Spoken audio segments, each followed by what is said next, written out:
News ബസ്സിലേക്ക് വീണ്ടും reporter breaking. അടൂരിൽ വാഹന പരിശോധനയ്ക്കിടെ നിയമം നടപ്പാക്കിയ ഉദ്യോഗസ്ഥരെ സസ്പെൻഡ് ചെയ്തതിൽ മോട്ടോർ വാഹന വകുപ്പിൽ പ്രതിഷേധമാളുന്നു. അന്യായമായ സസ്പെൻഷൻ നടപടി പിൻവലിക്കണമെന്നാവശ്യപ്പെട്ട ഉദ്യോഗസ്ഥ സംഘടന നാളെ മുഖ്യമന്ത്രിയെ നേരിൽ കാണും. അനുകൂല തീരുമാനമുണ്ടായില്ല എങ്കിൽ ഡ്രൈവിംഗ് ടെസ്റ്റ് ഉൾപ്പെടെയുള്ള ഡ്യൂട്ടികൾ ബഹിഷ്കരിച്ച് കടുത്ത പ്രക്ഷോഭത്തിലേക്ക് കടക്കാനാണ് ജീവനക്കാരുടെ തീരുമാനം. അശ്വിൻ ഡിയാഗോ വിവരങ്ങൾ നൽകും. അശ്വിൻ, പ്രളയ ദുരിതാശ്വാസ പ്രവർത്തനങ്ങൾക്ക് എത്തിയ വാഹനത്തിന് പിഴയിട്ടു എന്നുള്ളതായിരുന്നു പരാതി. അപ്പോൾ അതിൽ അബിൻ വർക്കി MLA-യും യൂത്ത് കോൺഗ്രസും ഒക്കെ ഇടപെട്ടു. ഉദ്യോഗസ്ഥർക്ക് സസ്പെൻഷൻ ലഭിച്ചു. പക്ഷേ കടമ നിർവഹിച്ച ഉദ്യോഗസ്ഥർക്ക് സസ്പെൻഷൻ നൽകിയതിൽ, നടപടി സ്വീകരിച്ചതിൽ MVDക്ക്, സേനയ്ക്ക് അതൃപ്തിയുണ്ട്. അപ്പോൾ അവർ ഉത്തരവാദിത്തത്തിൽ മാറി നിൽക്കുകയാണ്. ഇത് ലക്ഷങ്ങളുടെ ഒരു നഷ്ടം സർക്കാരിന് ഉണ്ടാക്കുകയും ചെയ്യുന്നുണ്ട്. അപ്പോൾ ഈ പ്രശ്നത്തിന് എന്താണ് ഒരു പരിഹാരം? എന്തൊക്കെ കാര്യങ്ങൾ നാളെ ചർച്ചയാവും? അശ്വിൻ,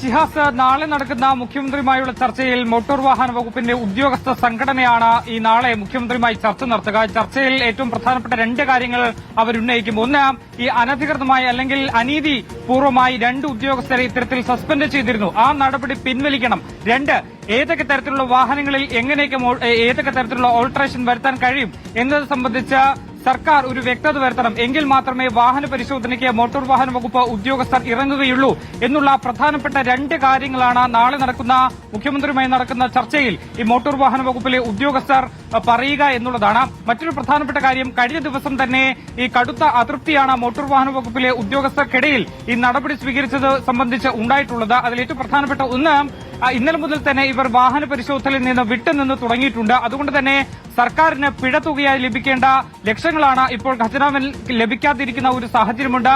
നാളത്തേത് നടക്കുന്ന ഒരു സുപ്രധാന ഒരു ചർച്ച കൂടിയാണ്. ഈ ചർച്ചയിൽ മുഖ്യമന്ത്രി ഈ 2 ഉദ്യോഗസ്ഥരുടെ സസ്പെൻഷൻ പിൻവലിച്ചില്ലെങ്കിൽ അവർ കടുത്ത പ്രതിഷേധത്തിലേക്ക് പോകുമെന്നുള്ളതാണ്. അതിന്റെ ആദ്യഘട്ടത്തിൽ ഡ്രൈവിംഗ് ടെസ്റ്റ് ഉൾപ്പെടെയുള്ളവ ബഹിഷ്കരിച്ചുകൊണ്ടുള്ള ഒരു സമരപരിപാടിയിലേക്ക് തന്നെ, അല്ലെങ്കിൽ പ്രക്ഷോഭത്തിലേക്ക് തന്നെ മോട്ടോർ വാഹന വകുപ്പ് ഉദ്യോഗസ്ഥർ കടക്കുന്നു എന്നുള്ളതാണ് ഇതിൽ ഏറ്റവും പ്രധാനപ്പെട്ടത്. ആകെ മൊത്തത്തിൽ മോട്ടോർ വാഹന വകുപ്പ് അത് താളം തെറ്റുന്ന നിലയിലേക്ക് കാര്യങ്ങൾ നീങ്ങും എന്നുള്ളതാണ് ഇതിൽ ഏറ്റവും പ്രധാനപ്പെട്ടത്. മറ്റൊന്ന്, ഇനി ഈ ഉദ്യോഗസ്ഥരിലേക്ക് വന്നു കഴിഞ്ഞാൽ ഈ ദുരിതാശ്വാസ പ്രവർത്തനത്തിന് പോയ ജീപ്പിന് പിഴയിട്ടു എന്നുള്ളതാണ് മോട്ടോർ വാഹന വകുപ്പിലെ 2 ഉദ്യോഗസ്ഥർ, പ്രത്യേകിച്ച് ഈ അടൂർ സബ് RTO-യിൽ വരുന്ന 2 AMVമാർക്കെതിരെ ചുമത്തിയിട്ടുള്ളത്. അതിൽ ഈ നേരത്തെ തന്നെ കണ്ടെത്തിയിട്ടുണ്ട്, ഈ വാഹനം ഫ്ലഡ് റിലീഫിന് വേണ്ടിയിട്ടോ അല്ലെങ്കിൽ യാതൊരു വിധത്തിലുമുള്ള ദുരിതാശ്വാസ പ്രവർത്തനത്തിനോ വേണ്ടി പോയ വാഹനമല്ല എന്നുള്ള കാര്യം കണ്ടെത്തിയിട്ടുണ്ട്.